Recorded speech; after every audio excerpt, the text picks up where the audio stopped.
نے 80% یہودیوں کو اس دنیا سے ختم کر دیا ہے اور 20% کو زندہ چھوڑ رہا ہوں۔ میرے مرنے کے بعد ہی تم جان سکو گے کہ میں ان 20% یہودیوں کو بھی زندہ نہ چھوڑتا اور یہودیوں کا نام و نشان دنیا سے ہمیشہ ہمیشہ کے لیے ختم ہو جاتا۔ یہ لفظ تھے ایڈولف ہٹلر کے۔ ہنن وائس پر آپ سب کو ویلکم کرتی ہوں۔ نئے آنے والوں سے گزارش ہے کہ چینل کو سبسکرائب کر کے بیل آئیکن پریس کر دیں تاکہ ایسی انفارمیٹیو ویڈیوز آپ کو بر وقت ملتی رہے۔ ہٹلر کا نام سنتے ہی دماغ میں یہ خیال آتا ہے کہ اس نے بہت بڑے پیمانے پر یہودیوں کا قتل عام کیا تھا، لیکن آخر ہٹلر یہودیوں سے نفرت کیوں کرتا تھا اور اس نے یہودیوں کو جرمنی سے کیوں نکال دیا؟ یہ وہ سوالات ہیں جن کے لیے دنیا بھر میں بہت سی کتابیں شائع ہوئیں، لیکن بہترین بات تو یہ ہے کہ ہٹلر جرمن لوگوں کو دنیا کی سب سے بہترین قوم سمجھا کرتا تھا۔ اس کا خیال تھا کہ صرف جرمن لوگوں کو ہی دنیا پر حکمرانی کا حق حاصل ہے اور اس ملک کی ترقی کے لیے ضروری ہے کہ ملک سے تمام تر کرداروں کو ختم کر دیا جائے، کیونکہ یہ ان کی ترقی میں رکاوٹ بن سکتے ہیں۔ ورلڈ وار I میں جرمنی میں رہنے والے یہودیوں نے باپردہ جرمن مفاد کے خلاف برطانیہ اور اس کے اتحادیوں کا ساتھ دیا تھا۔ جرمن میں رہتے ہوئے جرمنی کے خلاف کام کرنا ہٹلر کے مطابق بالکل کبھی معافی کے قابل نہ تھا۔ وہ ان کو شروعات سے جانتا تھا کہ انہوں نے کیسے اللہ کے پیغمبروں سے بدعہدی کی اور ایک عیسائی ہونے کی وجہ سے وہ اس چیز سے بھی واقف تھا کہ یہ یہودیوں کے علماء ہی تھے جنہوں نے حضرت عیسیٰ علیہ السلام کو پھانسی دلوانے میں اولین کردار ادا کیا تھا، اس لیے وہ انہیں ایک لعنت زدہ نسل مانتے تھے۔ جرمنی کو ان یہودیوں سے بالکل پاک کر دینا چاہتے تھے۔ یہودی عیسائی کی طرح حضرت عیسیٰ علیہ السلام کو خدا کا بیٹا نہیں مانتے تھے اور کئی عیسائی حضرت عیسیٰ علیہ السلام کی خدانیت کو ماننے سے اس انکار کو بھی تکبر کی نشانی سمجھتے تھے۔ کئی سالوں تک عیسائیوں کے چرچ نے انہیں یہ سکھایا کہ حضرت عیسیٰ علیہ السلام کی موت یہودیوں کی وجہ سے ہوئی، لیکن آج کے عیسائیوں کے اساتذہ اور چرچ یہ سکھاتے ہیں کہ حضرت عیسیٰ علیہ السلام کو روم کی حکومت نے اس وجہ سے شہید کیا تھا کہ وہاں افسران انہیں اپنے اقتدار کے لیے ایک سیاسی خطرہ سمجھتے تھے۔ مذہبی تصادم کے ساتھ معاشی تصادم بھی تھے۔ حکمرانوں نے یہودیوں پر پابندیاں لگا دیں اور ان پر مخصوص ملازمتیں کرنے اور زمین کی ملکیت حاصل کرنے پر پابندی لگا دی۔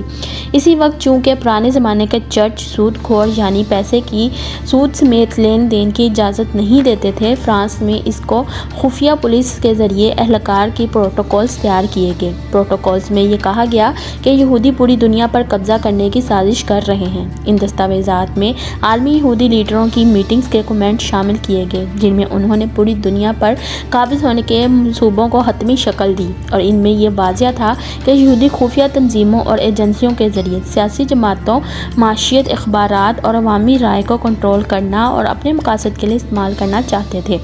پروٹوکولز کو دنیا کے مختلف ممالک میں شائع کیا گیا جن میں امریکہ بھی شامل تھا۔ 9 نومبر 1938 کی رات کو یہودیوں کے خلاف تشدد شروع ہو گیا۔ یہ کسی بھی منصوبے کے تحت شروع نہیں ہوا تھا۔ یہ ایک یہودی کے ہاتھوں پیرس میں ایک جرمن افسر کے قتل پر جرمنوں کے غصے کا نتیجہ تھا۔ 2 دنوں میں 250 سے زائد یہودی عبادت گاہیں جلا دی گئیں۔ 7000 سے زیادہ یہودی کاروباروں میں لوٹ مار کی گئی اور انہیں تباہ کر دیا گیا۔ درجنوں یہودیوں کو مار دیا گیا اور یہودی قبرستان، اسکولوں، ہسپتالوں اور گھروں کو لوٹ لیا گیا، اور پولیس اور فائر بریگیڈ کی گاڑیاں تماشا دیکھتی رہ گئیں۔ سڑکوں پر بکھری ہوئی دکانوں کی کھڑکیوں کے شیشے اور کرسیوں کی وجہ سے اس رات کو کرسٹل نائٹ یعنی کہ ٹوٹے ہوئے شیشوں کی رات کہا جانے لگا۔ اس سے اگلی صبح جرمنی کے 30,000 یہودیوں کو گرفتار کر کے حراست میں بھیجا گیا، جہاں ان میں سے سینکڑوں افراد مر گئے۔ کچھ یہودی عورتوں کو بھی گرفتار کر کے مقامی قید خانوں میں ڈال دیا گیا۔ یہودیوں کے کاروباروں کو اس وقت تک دوبارہ کھولنے کی اجازت نہیں دی گئی کہ جب تک کہ ان کا انتظام غیر یہودیوں کے ہاتھ میں نہ دیا گیا ہو۔ یہودیوں پر مکمل کرفیو لگا دیے گئے، اس وجہ سے ان کا اپنے گھروں سے نکلنا مشکل ہو گیا۔ ٹوٹے ہوئے شیشوں کی رات یعنی کرسٹل نائٹ کے بعد جرمن اور آسٹریلین یہودی بچوں اور نوجوانوں کی زندگی اور بھی مشکل ہو گئی۔ ان پر پہلے ہی عجائب گھروں، عوامی پارکوں میں داخل ہونے پر پابندی عائد تھی اور ان کو سرکاری اسکولوں سے بھی نکال دیا گیا تھا۔ اپنے والدین کی طرح یہودی نوجوانوں کو بھی جرمنی میں مکمل طور پر علیحدگی کا سامنا کرنا پڑا۔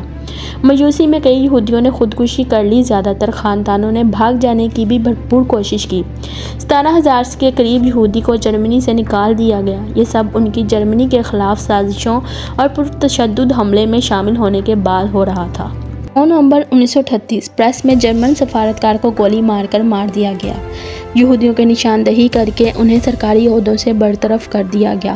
ہٹلر کے چانسلر بننے کے 2 مہینے کے بعد اپریل 1933 میں منظور کیے جانے والے قوانین کے ساتھ انتظامیہ کی ترکیب شروع ہو گئی۔ ان قوانین میں ایک پیراگراف شامل تھا جس میں معاشرے سے مختلف قوانین کے شعبوں سے یہودیوں کو نکالنے کا انتظام کیا گیا تھا۔ حکومت کے تمام ملازمین کو اپنے آرائے نسل کے ثبوت میں دستاویزات پیش کرنے کی ضرورت پڑ گئی۔ پہلی دفعہ قانون میں یہودیوں کی تاریخ بیان کی گئی جس میں ملازمین کے والدین، دادا دادی، نانا نانی یہودی تھے، ان کے عہدے سے ہٹا دیا گیا۔ 17 اگست 1933 یہودیوں کے لیے یہودی نام اپنانا لازمی قرار دیا گیا تھا۔ جرمنی کی حکومت نے تمام یہودیوں کے لیے جو کہ اپنے پہلے ناموں کے یہودی ظاہر نہیں ہوتے تھے، اپنے پہلے نام کے بعد اپنا ایک یہودی نام کا استعمال لازمی قرار دے دیا۔ مردوں کے لیے اسرائیل اور عورتوں کے لیے سارہ، جو کہ انہیں اپنے نام کے بعد لگانا ہوتا تھا تاکہ پتہ چل سکے کہ وہ یہودی ہیں۔ اکتوبر میں جرمن حکومت نے یہودی کے تمام پاسپورٹ اپنے قبضے میں کر لیے۔ یہودی کو جاری کیے جانے والے نئے پاسپورٹ پر جے کا نشان لگایا گیا جو کہ مالکان کی یہودی شناخت کی گواہی دیتا تھا۔ 19 ستمبر 1941 جرمنی میں یہودیوں کی شناخت کے لیے ایک نشان متعارف کروایا گیا۔ 6 سال کی عمر سے زیادہ یہودیوں کو ہر وقت اپنے کپڑوں پر ایک پیلے رنگ کا 6 کونوں والا ستارہ پہننا لازمی ہو گیا تھا جس پر کالے رنگ میں جیوڈ لکھا ہوا ہوتا تھا جو کہ جرمن زبان میں یہودی کہلاتا ہے۔ اب جرمنی میں یہودیوں کو دیکھ کر ہی پہچانا جا سکتا تھا۔ اکتوبر میں یہودیوں کی جرمن سے باقاعدہ جلا وطنی شروع ہو گئی۔ مارچ 1942 میں یہودیوں کے لیے اپنی رہائش گاہوں پر بھی ستارے کی علامت کی نمائش کرنا لازمی تھا۔ یہودیوں کی اس نسل کشی کو ہولوکاسٹ کہتے ہیں۔ ہولوکاسٹ ایک لفظ ہے جس کے استعمال پر پابندی ہے۔ دنیا میں 13 ممالک ایسے ہیں جن میں اگر یہ لفظ بولتے یا استعمال کرتے ہوئے آپ پکڑے جائیں تو 3 سے 10 سال کی قید ہو سکتی ہے۔ اگر سوشل میڈیا پر بھی آپ اس کا استعمال کریں گے تو آپ کا اکاؤنٹ بلاک کر دیا جائے گا۔ یہودیوں نے اس لفظ کا بہت ناجائز فائدہ اٹھایا تھا، مظلوم بنے اور اس نسل کشی کا اتنا چرچا کیا کہ ساری دنیا یہاں تک کہ جرمن بھی یہودی سے مل کر آج تک آنسو بہاتے ہیں۔ نسل کشی میں قانون کی بھی، نسل کشی جس قوم کی بھی ہو، وہاں گانا سنتے سنتے تو کسی کی موت نہیں ہو جاتی، انسانی قانون کی سنگین خلاف ورزی ہوتی ہے۔ چیخو پکار، بچوں کے سامنے ماں باپ کا قتل اور ماں باپ کے سامنے بچوں کا قتل ہوتا ہے۔ بھائیوں کے سامنے بہنوں کی عزت خراب ہوتی ہے، بلکہ ایسے جیسے ظالم کرتے ہیں۔ یہودیوں کی طرف سے مسلمانوں پر اگر یہ ظلم ہو تو مسلمانوں کو دہشت گرد کہا جاتا ہے، اگر مسلمانوں کی طرف سے یہودیوں پر ہوں تو ان کو مظلوم کہا جاتا ہے۔ کہا جاتا ہے کہ جب یہودی بنا کر فلسطین بھیجے گئے تو سوری دنیا سے جیلوں سے سفاک، قاتل اور ذہنی مریضیں ڈھونڈ ڈھونڈ کر فلسطین بھیجے گئے۔ ان لوگوں میں انسانیت نام کی چیز نہیں تھی، خون کو جوس کہتے تھے اور انسانی گوشت کو پورک کا نام دیتے تھے۔ یہ اس حد تک ظالم تھے کہ انہوں نے ہی اسرائیل کی فوج میں اعلیٰ افسران بن کر بھیجا گیا۔ انہیں جب فلسطین کی آبادی پر مظالم کیے تو اقوام متحدہ ایک منافع کی طرح انہیں گھیر کر انہیں ان کے گھروں سے نکال کر لے گئی۔ ان مسلمانوں کے گھروں پر یہودیوں کے قبضے ہو گئے۔ جب مہاجرین کیمپس میں کسی اسلامی تہوار کے موقع پر خوب تیز آواز میں خوشیاں منانے کے دھوکے سے گانے چلائے گئے۔ فلسطینی جو کہ فلسطین کے سفارتکار بھی تھے، جامعہ ازہریہ میں پروفیسر بھی تھے، انہوں نے بتایا کہ ان گانوں کی وجہ سے مسلمانوں کی چیخیں کسی کو سنائی نہ دی۔ یہودی مسلمانوں کے خیموں میں گھستے، قصائیوں کی طرح مسلمانوں کو ذبح کرتے اور پھر شراب پیتے جاتے، شراب پیتے اپنے اوپر گراتے، کہکے لگاتے اور پھر ناچتے ہوئے مسلمانوں میں گھس جاتے۔ یہودیوں نے اس قتل عام کو ایک تہوار کی طرح منایا۔ صبح ان کیمپس میں صرف انسانی گوشت اور انسانی خون موجود ہوتا، لاشوں کو ایسے مسلا جاتا کہ کسی بھی انسان کی پہچان نہ ہو پاتی، تمام انسانی اعضاء کو اجتماعی قبر میں دفنا کر دیا جاتا۔ مرنے والوں کے گھروں اور کھیتوں پر اسرائیلیوں کا قبضہ ہو گیا اور یہ سارا سلسلہ آج بھی اسی طرح جاری ہے۔ آج بھی وہاں اسرائیل اور حماس میں جو جنگ شروع ہوا ان تمام مسائل کا نتیجہ ہے۔ یہودیوں کا ایک گروہ ایسا ہے جو کہ آج بھی قدیم تورات کو مانتا ہے اور یہودیوں کے لیے الگ ملک بننے کو اللہ تعالیٰ کی نافرمانی سمجھتا ہے۔ ان کے مطابق دنیا ختم ہو جائے گی اور دنیا پر اللہ کا عذاب آ جائے گا اگر یہودیوں نے اس کی نافرمانی کر کے الگ وطن بنا لیا۔ یہ اکثر لوگ دیوار گریا پر ماتھا رگڑتے نظر آتے ہیں، لیکن یہ لوگ سمیت کم تعداد میں ہیں، زیادہ تر جنونی ہیں جو کہ دنیا کے سامنے مظلوم بنتے ہیں اور ہمدردیاں حاصل کرتے ہیں، حالانکہ یہ درندوں سے بھی زیادہ ظالم ہیں۔ یہ اپنا مقصد کبھی نہیں بھولتے۔ آج ہٹلر کی وہ بات سمجھ آتی ہے کہ کیوں میں نے ان کا قتل عام کیا تھا۔